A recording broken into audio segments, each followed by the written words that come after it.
Okay, here we are, Matthew Russell Lee, Inner City Press, here at the Southern District of New York Courthouse. Today, Tuesday, March 10th, 2026. We're coming in early, and we're coming a different way, but we're going to Live Nation. Now, Live Nation yesterday with DOJ said that we have a settlement. Well, we filed to unseal, and last night at 11 p.m., Live Nation, through two separate law firms, Cravath and where they went to from Cravath, filed opposition to Inner City Press's motion. So we did a reply right before midnight. And we're going to see. Today at 8:30, Michael Rapino is supposed to be in the House. Judge Subramanian, extremely kind of miffed that they didn't tell him that he'd signed an agreement on March 5th. Well, I'd be miffed too. It's why did we do the last day of trial? The term sheet, it's not what they proposed. DOJ had an on-background call yesterday, and what they said isn't true. I'm going to say it right here. I might say more about it later. The Alexander brothers. It all came to a crashing close. Guilty on all counts yesterday. That was the verdict. August 6th, the sentencing. Today at 11, we should be covering La Luz del Mundo, Nación.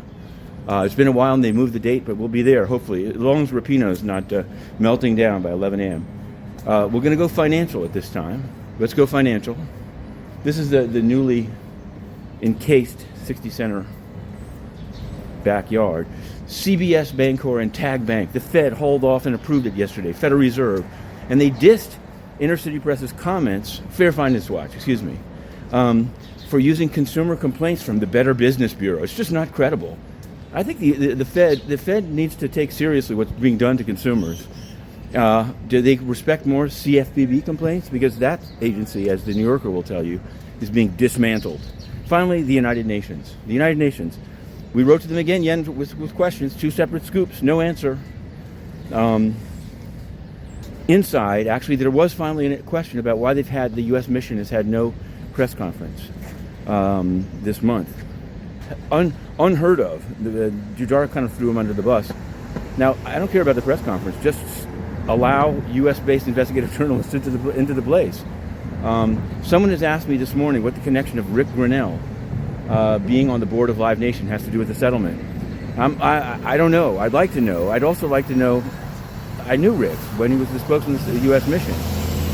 He actually was kind of sassy, and he was MAGA before there was a MAGA.